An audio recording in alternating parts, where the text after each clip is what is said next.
వింటున్న ప్రతి ఒక్కరికి మన రక్షకుడు ప్రభు అయిన యేసుక్రీస్తు వారి శ్రేష్టమైన నామంలో ఈ ఉదయకాలపు శుభాభివందనాలు మీ అందరికీ తెలియజేస్తున్నాను. మంచిది, ఆలస్యం చేయకుండా ఒక అద్భుతమైన సందర్భాన్ని దయచేసి మీకు తెలియజేయాలని నేను ఆశపడుతున్నాను.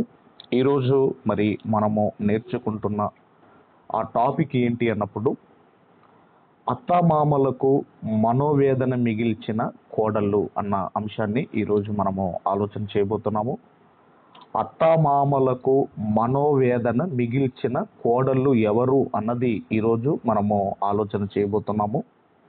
మరి గత ఆదివారము మరి దైవజనులు గిద్యోనయ్య గారు మన గ్రూప్లో నేను సెండ్ చేసింది ఆయన మరి షేర్ చేశారు. మనోవేదనకు కారణాలు, నివారణోపాయాలు అన్నది మీరు ఫస్ట్ ఆ టాపిక్ వింటే ఆ తర్వాత ఈ టాపిక్ అనేది మనకు అర్థమవుతుంది.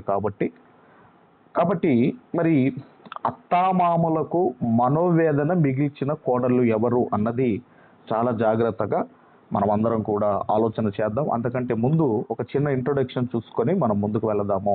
మరి అత్తగారిని చంపాలనుకున్న ఒక కోడలు గురించి ఈరోజు చిన్న ఎగ్జాంపుల్ చెప్పి మనము టాపిక్లోనికి ఎంటర్ అవుదాం. దయచేసి డిస్టర్బెన్సెస్ చేయకండి, మరి మ్యూట్ చేయండి.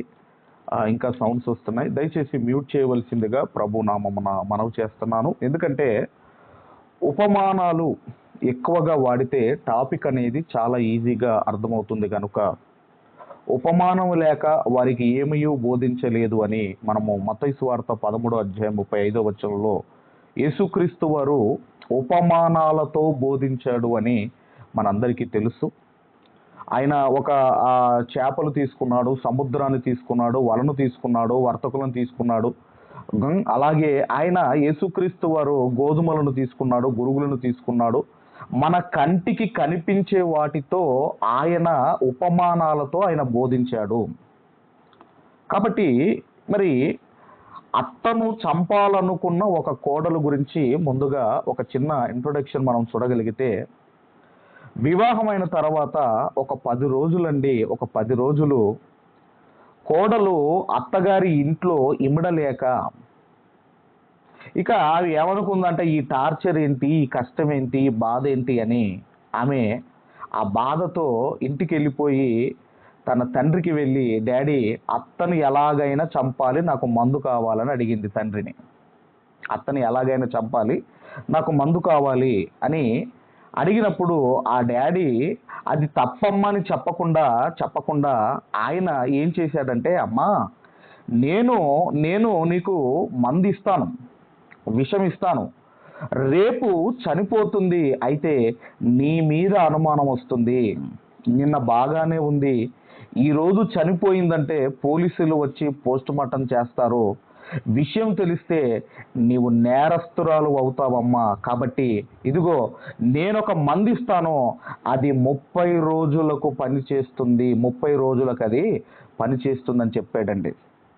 ఆ తర్వాత మరి మనం చూడగలిగితే ఆ రోజు మనము ఇక ప్రతిరోజు ఇదిగో నువ్వు ఆ మందు ఇవ్వాలి, ఏ రోజు నువ్వు ఆపినా, ఈ 30 రోజుల్లో ఏ రోజు నువ్వు ఆపినా ఆ మందు పని చేయదమ్మా అని చెప్పాడు. తర్వాత ఆ మందిస్తూ ఆయన ఏం చేశాడంటే, ఏమని చెప్పాడు అంటే, అమ్మ ఈ 30 రోజులు ఇదిగో నువ్వు ఎలా గడపాలి అంటే, మన ఇంట్లో మీ అమ్మతో నువ్వు ఎలా గడిపావో, మన ఇంట్లో మీ అమ్మను ఎంత గౌరవిస్తావో, ఎంత ప్రేమిస్తావో, ఈ మందు నీ అత్తకిస్తూ నీవు అలా నీ అత్తతో ఉండాలి, అలా గడపాలి అని చెప్పి ఆ తండ్రి మందిచ్చాడు.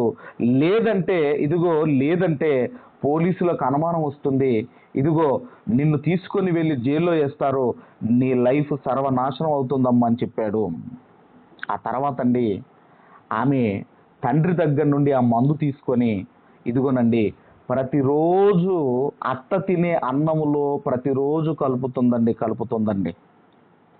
ఇక ఎలా ఉంటుందంటే, ఒక తల్లితో ఒక కూతురు ఎలా ఉంటుందో అలా ఉంటుందండి, అలా ఉంటున్నారు. 10 రోజుల్లోనే, ఒక 10 daysలోనే ఇదిగో అత్త ప్రవర్తనలో మార్పు వచ్చింది, ఒక 10 daysకే. ఇక 20 రోజులకండి, 20th డే 20వ రోజుకు కోడల్ని పిలిచి, అమ్మా ఇదిగో ఈ గోల్డ్, ఈ ఈ ఈ నగ నట్రా ఇదిగో నా తల్లిదండ్రి నాకిచ్చింది. ఆల్రెడీ అత్తకు ఒక కూతురు కూడా ఉందండి, ఒక కూతురు కూడా ఉంది, ఆమెకు వివాహం అయింది, ఆమెకు అల్లుడు ఉన్నాడు. అయితే ఈ కోడల్ని పిలిచి అమ్మా ఇదిగో ఈ నగా నట్ర నాకు నా తల్లిదండ్రులు ఇచ్చారు, ఇదిగో ఇది నువ్వు తీసుకో అమ్మా, ఇది నీకే అని చెప్పి ఆ కోడలికి ఇచ్చిందండి. నువ్వు కొడుకుకు చెప్పకు, నా కూతురుకు చెప్పొద్దు, నా అల్లుడికి చెప్పకూడదు, ఇది నీకే అమ్మ అని నేను ఇస్తున్నానమ్మని కోడలికి ఇచ్చిందండి. తర్వాత 25వ రోజు ఆ తర్వాత ఏం జరిగిందంటే ఇదిగో కొంత ధనం ఇచ్చిందటండి. కోడలకు కొంత ధనం ఇచ్చి, కొంత డబ్బిచ్చి, అమ్మ నువ్వు కొడుకు వెళ్ళి ఎంజాయ్ చేసి రండమ్మా, సంతోషపడి రండమ్మా, బయటికి వెళ్ళి ఏమన్నా తినేసి ఎంజాయ్ చేసి రండమ్మన్న అని 25th డేకి కొంత ధనం సాయం చేసిందటండి. ఇక 29వ రోజు వచ్చేసరికి కోడలు మనసు ఒప్పుకోవటం లేదు. ఇక అత్త 30వ రోజుకు చనిపోతుంది కదండి. 29వ రోజు వచ్చేసిందండి, కోడలు మనసు ఒప్పుకోవటం లేదు. పరిగెత్తుకొని తండ్రి దగ్గరికి వెళ్ళిపోయింది. తండ్రి కాళ్ళ మీద పడిపోయి, నా అత్త చావద్దు, నా అత్త చావకూడదు, ఇదిగో ఆ విషానికి విరుగుడు కావాలి, ఆ పాయిజన్కు విరుగుడు కావాలి అని ఇదిగోనండి తన తండ్రిని బ్రతిమలాడుతుంది. అప్పుడు తండ్రి ఏమన్నాడు అంటే, అమ్మా నేను నీకిచ్చింది విషం కాదమ్మా, నీకు ఈ మందిస్తూ నేను నీకు ఒక మాట చెప్పాను. ఇదిగో మన ఇంట్లో అమ్మతో నువ్వు ఎలా ఉంటావో నీ అత్తతో నువ్వు అంత ప్రేమగా ఉండి అది అలా గౌరవించాలని నేను ఆ మాట చెప్పాను. నువ్వు నీ అత్తతో అలా ఉన్నావు గనకనే ఇదిగో నీ అత్త నిన్ను ప్రేమించింది, నువ్వు నీ అత్తని ప్రేమించావు, నీ అత్తలో మార్పు వచ్చింది, నీలో మార్పు వచ్చింది. కాబట్టి మనం ఆలోచన చేయగలిగితే ఇదంతా కూడా మరి మనము ఆలోచన చేయగలిగితే ఇదిగోనండి ఇవన్నీ కూడా తర్వాతనండి అత్తగారు ఆ కోడలు అత్తగారి దగ్గరికి వెళ్ళిపోయి, అత్త ఇదిగో నేను ఇలా చేశాను, నన్ను క్షమించత్తా అని అత్తను అడగటం. అత్తలో కూడా లోపం ఉంది. అత్తలో కూడా ఏ లోపం ఉందంటే, ఈ అత్తలు కూతుర్లను ఒకలా చూస్తారు, కోడళ్లను ఒకలా చూస్తారు. అది తెలిసిందే కదండి. అత్తలు కూతుర్లను ఒకలా చూస్తారు, కోడళ్లను ఒకలా చూస్తారు. కాబట్టి ఆ తర్వాత మనం ఆలోచన చేయగలిగితే ఇదిగోనండి ఈ యొక్క ఉపమానం ద్వారా, ఈ యొక్క ఎగ్జాంపుల్ ద్వారా మనం నేర్చుకోవలసింది ఏంటి అన్నప్పుడు, మరి మన చట్టాల ప్రకారం మరి ఇంగ్లీష్లోనైతే అత్తని ఏమని పిలుస్తారంటే మదర్ ఇన్ లా అంటారు. అలాగే మామని ఏమని పిలుస్తారంటే ఫాదర్ ఇన్ లా అంటారు. అలాగే కోడల్ని ఏమని పిలుస్తారంటే డాటర్ ఇన్ లా అంటారు. అల్లుని ఏమని పిలుస్తారంటే సన్ ఇన్ లా అని పిలుస్తారు. అంటే దాని అర్థం ఏంటిది? Mother in law, father in law అంటే అర్థం ఏంటంటే చట్ట ప్రకారమైన తల్లి, చట్ట ప్రకారమైన తండ్రి, చట్ట ప్రకారమైన కూతురు కోడలంటే, చట్ట ప్రకారమైన కుమారుడు అల్లుడంటే. ఈరోజు కుటుంబాల్లో 90% గొడవలు అత్తాకోడళ్ళ వల్లనే వస్తున్నాయి. ఒక 10% భార్యాభర్తల మధ్య గొడవలు వస్తాయండి. ఒక 10% వస్తే 90% అత్తాకోడళ్ళ వల్ల గొడవలు వస్తున్నాయి. మరి దీనికి బైబిల్ ఏం చెబుతుందో మనం చూడగలిగితే, ఒక క్రొత్త కోణంలో మనం ఆలోచన చేయగలిగితే, నిర్గమాకాండము దయచేసి 20వ అధ్యాయము, నిర్గమాకాండం 20వ అధ్యాయము 12వ వచనాన్ని చదువుకుందాము. నీ దేవుడైన యెహోవా నీకు అనుగ్రహించు దేశములో నీవు దీర్ఘాయుష్మంతుడవగునట్లు నీ తండ్రిని నీ తల్లిని సన్మానించుము. ఇక్కడ ఏమంటున్నాడు అంటే, నీవు దీర్ఘాయుష్మంతుడవగునట్లు నీ తండ్రిని నీ తల్లిని సన్మానించుము. ఇక్కడ మీరు చూడగలిగితే తల్లిదండ్రిని సన్మానిస్తున్నారు, తల్లిదండ్రిని గౌరవిస్తున్నారు, తల్లిదండ్రిని ప్రేమిస్తున్నారు, బాగానే చూసుకుంటున్నారు. కానీ కానీ ఇక్కడ మీరు ఇక్కడ తండ్రి దగ్గర ఫాదర్ ఇన్ లా అని పెట్టుకొని చదవండి, తల్లి దగ్గర మదర్ ఇన్ లా అని పెట్టుకొని చదవండి. చట్ట ప్రకారమైన తండ్రి, చట్ట ప్రకారమైన తల్లి, నీ అత్త మామలను నీవు సన్మానించాలి, నీవు సన్మానించాలని బైబిల్ చెబుతా ఉంది. నీ అత్తామామలను కూడా, నీ చట్ట ప్రకారమైన అత్తామామలను కూడా నీవు సన్మానించాలి అని బైబిల్ చెబుతా ఉంది. అప్పుడు నీవు భూమి మీద దీర్ఘాయుషమంతుడివిగా నువ్వు మారతావు. మ్యారేజ్కి ముందు తల్లిదండ్రులు ఉంటారు, మ్యారేజ్ తర్వాత కూడా చట్ట ప్రకారమైన తల్లిదండ్రులు ఉంటారు. అది అల్లునికి కావచ్చు, అది కోడలికి కావచ్చు. ఒక అత్త అమ్మలా మారితే, కోడలు కూతురులా మారితే ఆ కుటుంబాల్లో గొడవలు, కలహాలు ఎందుకు జరుగుతాయి మీరు ఆలోచించండి. ఎందుకు జరుగుతాయి మీరు ఆలోచించండి. కాబట్టి ఇక్కడ దేవుడు ఏం చెబుతున్నాడు అని మనము ఆలోచన చేయగలిగితేనండి, ఇక్కడ ఏం చెబుతున్నాడు అంటే, ఇదిగో నీ చట్ట ప్రకారమైన తండ్రిని, నీ చట్ట ప్రకారమైన తల్లిని కూడా నువ్వు సన్మానిస్తే ఈ భూమి మీద నీవు దీర్ఘాయుషమంతులవుతారు, దీర్ఘాయుషమంతులుగా మీరు మారతారు. ఇదే విషయాన్ని అపోస్తలుడైన పౌలు గారు ఎఫెసీయులకు రాసిన పత్రిక 6వ అధ్యాయము మొదటి 3 వచనాలు మనము చదువుకుందాం. మొదటి 3 వచనాలు చదువుకుందాము. పిల్లలారా, ప్రభువునందు మీ తల్లిదండ్రులకు విధేయులై ఉండుడి, ఇది ధర్మమే. తల్లిదండ్రులకు విధేయులై ఉంటున్నారు, ధర్మమే, ఇది ధర్మమే. మరి నీ చట్ట ప్రకారమైన తల్లిదండ్రులకు, నీ అత్తామామలకు అంటే విధేయులై ఉండుడి, ఇది ధర్మమే. నీకు మేలు కలుగున్నట్లు నీ తండ్రిని, నీ తల్లిని సన్మానించుము, అప్పుడు నీవు భూమి మీద దీర్ఘాయుషమంతుడవగుదువు. ఇది వాగ్దానములతో కూడిన ఆజ్ఞలలో మొదటిది. ఎప్పుడు కూడానండి ఒక అత్తగారన్నా ఒక మామగారన్నా నీకు చట్ట ప్రకారమైన తల్లిదండ్రులు మర్చిపోవద్దు, చట్ట ప్రకారమైన తల్లిదండ్రులు. కాబట్టి వారిని సన్మానిస్తే, వారికి విధేయులుగా ఉంటే నీకు మేలు కలుగుతుంది.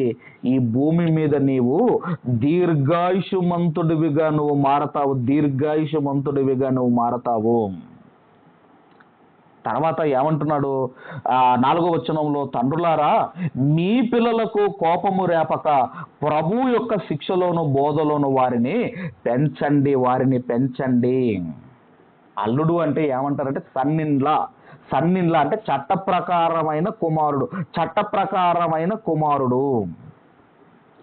కాబట్టి మనం ఆలోచన చేయగలిగితేనండి, ఈ కుటుంబాల్లో ఇదిగోనండి ఒక తల్లిదండ్రిని చూసుకున్నట్టుగా కోడలు ఇదిగోనండి వాళ్ళను చూసుకోగలిగితే, అలాగే ఈ అత్తమామ కోడలను కూతురులా చూసుకోగలిగితే ఆ కుటుంబాల్లో కలహాలు ఉండవు, ఆ కుటుంబాల్లో గొడవలు ఉండవు. అందుకేనండి అత్త అమ్మలా మారాలి, ఇదిగోనండి కోడలు కూతురులా మారాలి. అలా మారిన వాళ్ళు ఎవరు అంటే, ఇదిగో నయోమి రూతు గురించి తెలుసు. నయోమి గారు కోడళ్ళు అని ఆమె పిలవలేదని ఏమని పిలిచింది? నా కుమార్తెలారా, నా కుమార్తెలారా, నా కుమార్తెలారా. ఎంత ప్రేమ చూపిస్తే మరి ఒక రూతు గారు తనతో వెళ్ళడానికి ఇష్టపడింది. మీరు ఆలోచించండి, ఒక రూతు గారు తనతో వెళ్ళడానికి ఇష్టపడింది. కాబట్టి చట్ట ప్రకారమైన తల్లిదండ్రులను కూడా నీవు విధేయత చూపించి నువ్వు సన్మానించగలిగితే నీకు మేలు కలుగుతుంది. నీవు భూమి మీద దీర్ఘాయుషమంతుడివిగా నువ్వు మారతావు అని దేవుడు చెబుతున్నాడు. ఒక అత్తలో అమ్మను చూడు, ఒక అత్తలో ఒక అమ్మను చూడు, ఒక కూతురులో ఒక కోడలను చూడు, ఒక కోడల్లో కూతురును చూడు. యేసుక్రీస్తు వారి దగ్గరికి వ్యభిచారమందు పట్టబడిన ఒక స్త్రీని తీసుకొని వస్తారండి ప్రభు దగ్గరికి. వ్యభిచారమందు పట్టబడిన స్త్రీని తీసుకొని వచ్చినప్పుడు అప్పుడు ఆయన ఒక మాట అన్నాడు. యోహాను సువార్త 8వ అధ్యాయము 10వ వచనములో, యేసు తల ఎత్తి చూచి, అమ్మా వారు ఎక్కడ ఉన్నారు, ఎవరునూ నీకు శిక్ష విధింపలేదా అని అడిగినప్పుడు, అమ్మవారు ఎక్కడున్నారు అంటే ఒక వ్యభిచారమందు పట్టబడిన స్త్రీనే యేసుక్రీస్తు వారు అమ్మా అంటున్నప్పుడు, మరి మన అత్తను లేదంటే అత్తను అమ్మలా చూసుకుంటే అమ్మ అంటే పాపమా ఆలోచించండి, అమ్మ అంటే పాపమా ఆలోచించండి. కాబట్టి అమ్మా నాన్నలను బాగానే చూసుకుంటున్నారు, తల్లిదండ్రులను బాగానే చూసుకుంటున్నారు, కానీ అత్తామామల విషయంలో గనుక వారిని సరిగ్గా చూసుకోకపోతే ఇదిగోనండి ఆ ఆజ్ఞను మనము మీరిన వారం అవుతాము. కాబట్టి తల్లిదండ్రినే కాదండి, నీ చట్ట ప్రకారమైన తల్లిదండ్రిని కూడా నీవు వారిని సన్మానించాలి, వారికి విధేయులుగా ఉండాలి. అల్లుడుగానే ఉండాలి, గిల్లుడుగా ఉండకూడదండి. గిల్లుడు అంటే తెలుసు కదండి, అది తేపో, అది ఇది కావాలి, అది కావాలి, ఇది కావాలి, అది కావాలి, ప్రతిదాకి ఇంటికి పంపించటం. కాబట్టి మనం ఆలోచన చేయగలిగితే ఇదిగోనండి, చట్ట ప్రకారమైన తల్లిదండ్రులు, చట్ట ప్రకారమైన కూతురు నీ కోడలు, చట్ట ప్రకారమైన కుమారుడు నీ యొక్క అల్లుడు. కాబట్టి వారి పట్ల, నీ తల్లిదండ్రి పట్ల నువ్వు ఎలా ఉంటావో వారి పట్ల కూడా నువ్వు అలాగే ఉండాలి. అదే ఇదిగోనండి బైబిల్ చెబుతూ ఉంది. కాబట్టి ఇదిగోనండి, కుటుంబాల్లో 90% గొడవలు ఈ అత్తా కోడళ్ళ వల్లనే. కాబట్టి మనం ఆలోచిస్తున్నాము, టాపిక్ ఏంటంటే అత్తామామలకు మనోవేదన మిగిల్చిన కోడళ్ళు ఎవరో ఇక బైబిల్ గ్రంథంలోనికి మనం వెళ్ళి చూడగలిగితేనండి, దయచేసి ఆదికాండము 26వ అధ్యాయము